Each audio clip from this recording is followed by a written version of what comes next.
Hello, everyone. Welcome to Awkward Author. My name is Alyssa Grasso, and this is a weekly vlog, video diary, slash podcast, slash whatever you want to call it, in which I let you know all about my awkward author life and just all that's been going on for me as an author and just as a person, too. And what is going on this week? It's been a relatively quiet week here. I'm still trying to figure out, promotion and marketing and learning stuff. And to that end, I do have a promotion going right now, which if you're watching this video, the week that I uploaded it, or at least a few days from when I uploaded it, you can take advantage of it. My second novel, what I call my sex, drugs, and rock and roll novel, Ferocity Summer, is currently available for free. You can download it for free to Kindle or Kindle app. It is only on Amazon, this book. So I'm running a free promotion just for a few days. So this offer expires on the 19th, on May 19th. So 2018. So if you're watching this another time, it's probably not free. But if you're watching it right when this video comes out, you can go ahead and head on over to Amazon. I'll put a link in the description below. If you're watching on YouTube, and look up Ferocity Summer by Alyssa Grasso, and you can get a free ebook.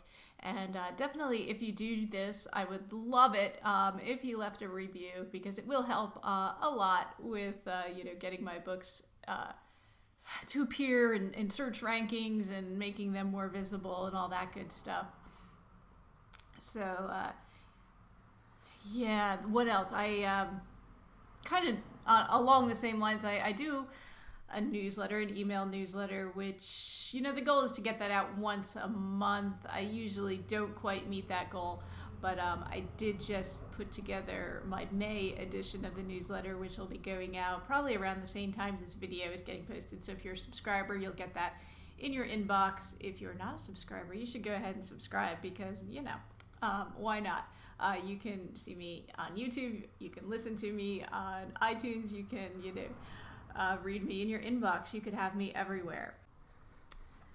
Okay, I'm filming this on my phone right now because that is really the best camera I have for video. iPhones are amazing.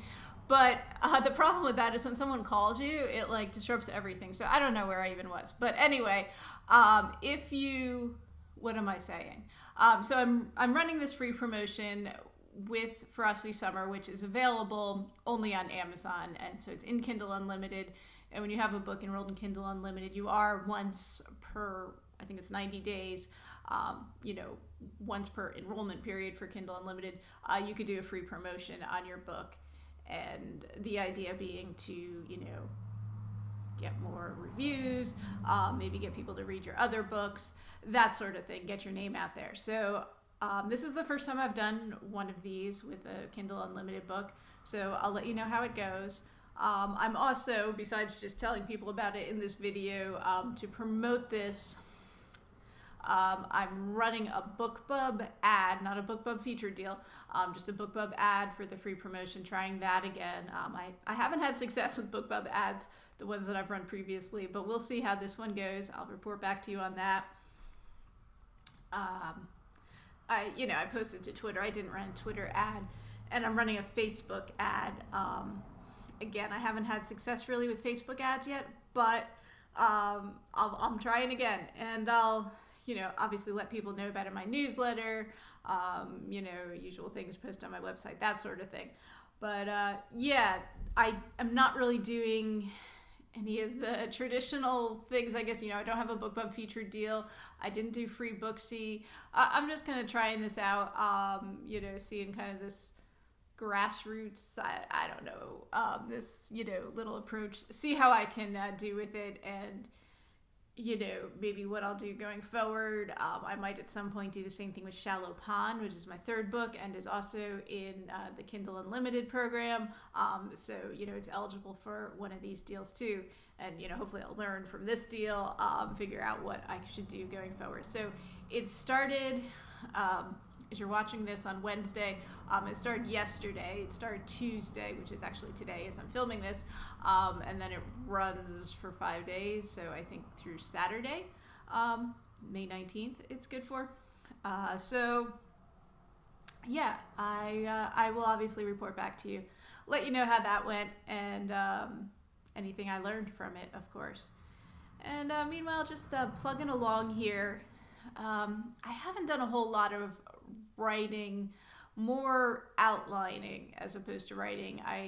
I've worked a little bit on the novella I'm working on, which I don't really have a working title for. I think I'm calling it like Litter Patrol, but I don't think that's what I'm going to call it. So anyway, I've worked a little bit on that. I've got maybe like 3,000 words. I mean, it's nothing to write home about, that's for sure.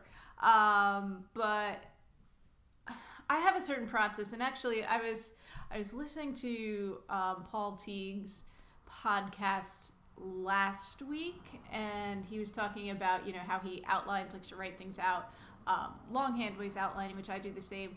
And then this morning I read a tweet from Elizabeth Bear, the science fiction author, and I'm going to paraphrase here because I don't have it right in front of me, but she was basically saying, anyone that tells you like this is the process you need to take to, write a book or write a story, is basically full of BS, because everybody has their own thing that works for them, and if somebody tells you like you have to do this, like they're just trying to take advantage of you and your insecurities or whatever, and you're feeling that you're lost or whatever. So I do think, like, just like anything in life, like you got to find what works for you, and that is the trick, because we're all different. And what works for me isn't going to work for you. What works for someone else isn't going to work for anyone else. I mean, it's just, we're all unique, and we have our systems that work for us and don't work for us. And the trick is to find what works for you. And it's something that I've been like figuring out over the years. It's not like I knew all this stuff going into it. Like, I have had to change how I do things a lot. And, I have what I do now. A few years from now, I might have even changed it even more and be doing something different. It's just how it goes. I mean, when I first started out writing, I did not do outlines at all. I was just like, that isn't for me. Well, what I came to find is it takes a really long time for me to write something without an outline.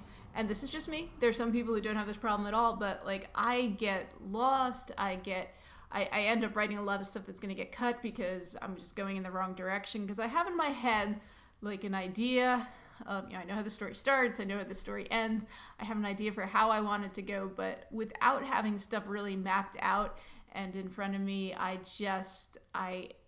make a mess of things, and it really takes a long time for me to write, because there's a lot of rewriting and going back and stuff like that. Now, that being said, even with outlining, I end up doing a lot of rewriting, and I've been talking about the most recent draft I finished for the book I'm calling Girl Most Likely to Succeed right now.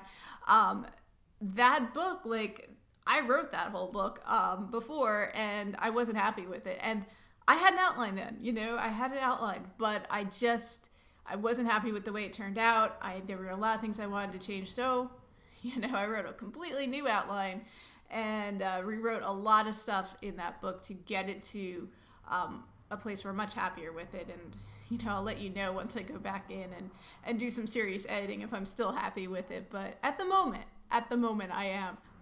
With what I'm working on right now, this novella called Litter Patrol, or whatever it's going to be called, I'm actually kind of going against my system a little bit, because normally I don't start writing until I have the outline completely done. And right now, the outline is, only partway complete, and I've already written some of the book. And part of that is because I'm even writing this a little bit differently. I mean, I'm writing it using dictation, and I've written some stuff, typing it too. It isn't all dictation, but I am trying something a little different with it. And so as a result, I kind of like anxious to get started with it. And so I went ahead and, worked on the first couple of chapters or whatever. So yeah, and I'm already like seeing things like, oh, I might have to go back and change some things, because as I'm outlining, I'm realizing some certain things that need to be like, in the novel or novella, whatever, need to be in the story earlier. So, I will have to see about that. But as far as my outlining process goes, I do outline on paper, write things out longhand. For me, I don't know, this just seems to work when I'm doing an outline, and it's not like, the grade school, outlines that you had to write when you were going to write a paper or something like that. It's not quite like that with Roman numerals and stuff like that. So I don't really even know how that works. That always was something I struggled with in school. But, which is probably why I was like, when when I first started writing, I'm like, I'm not writing an outline, because, I didn't understand that. But I have my own system, my own outline that works for me. And so basically what I do is I have I write these out on sheets of paper. So each scene, basically, which is not necessarily a chapter. Sometimes it is a chapter. Sometimes it's just a scene within a chapter.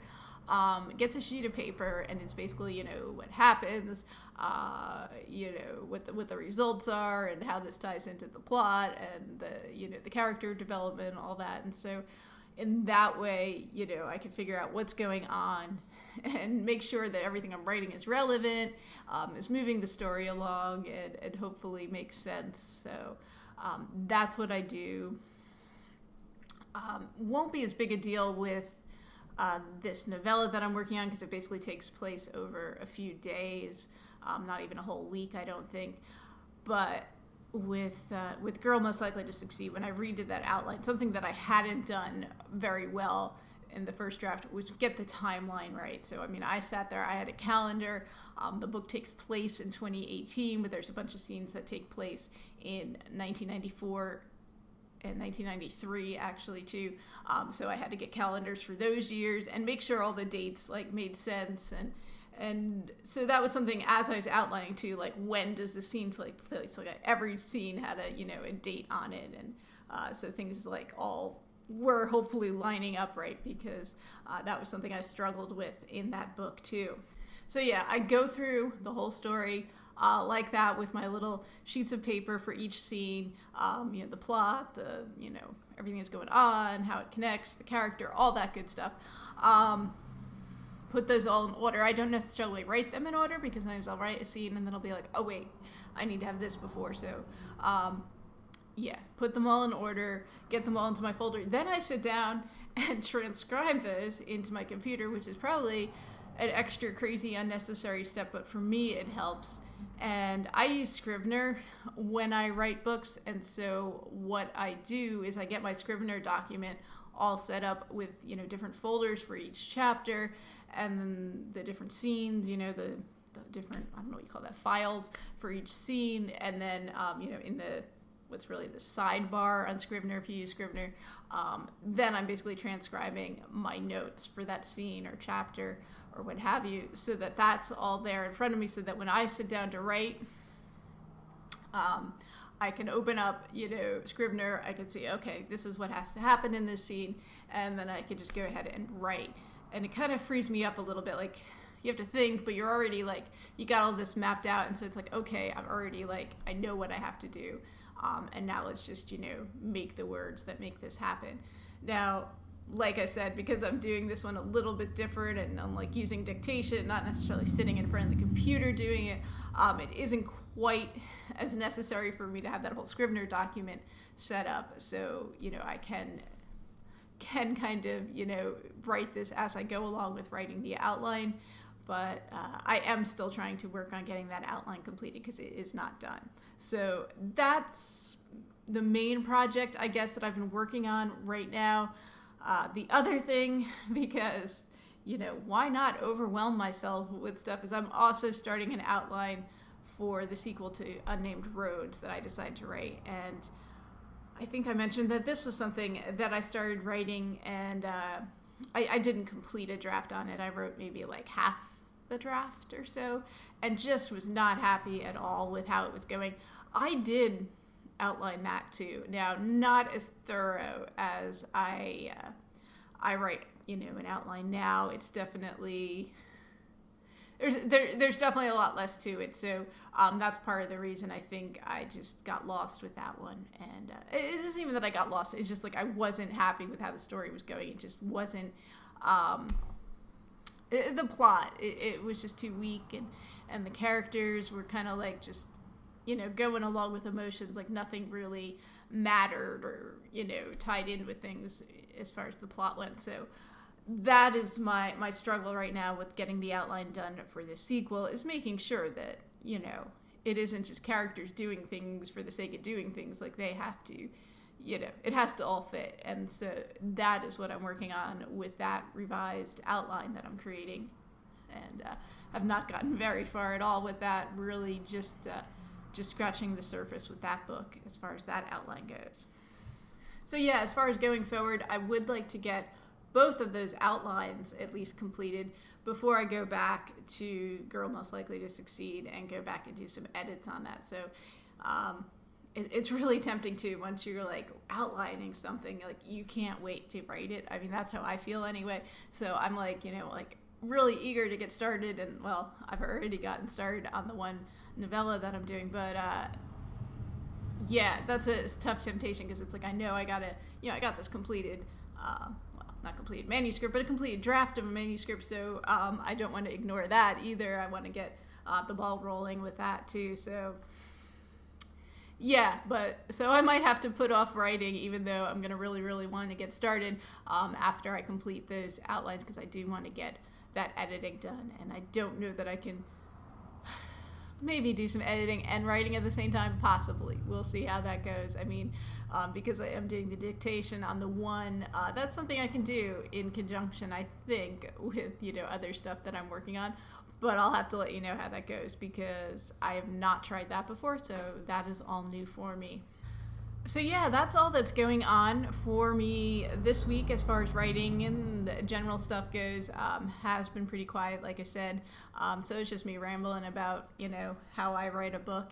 And I hope maybe that gives you some ideas for, how to go about writing your own book. If there's something you're struggling with, try out some different strategies. I mean, it took me a while, a long time, years, to find something that worked for me. And I'm still, I feel like it's always a learning process. Like, there's always things that we can learn about ourselves and about what works for us. So my dog is barking at me for some reason, or he's barking at a toy over there. I don't know, but I'm going to sign off for now. Like I said, Ferocity Summer is free right now if you're watching this when this video just came out. So head on over to Amazon and pick up a copy if you want. Okay, I have to go deal with the doggy drama. But yeah, my name again is Alyssa Grasso. This is Awkward Author. If you want to know more about me or my books, do check out my website, which is alyssagrasso.com, ALISSAGROSSO.com. I am petting my dog as I'm talking right now, and I will talk to you again all next week. Until then, keep it awkward, guys. See you soon. Bye.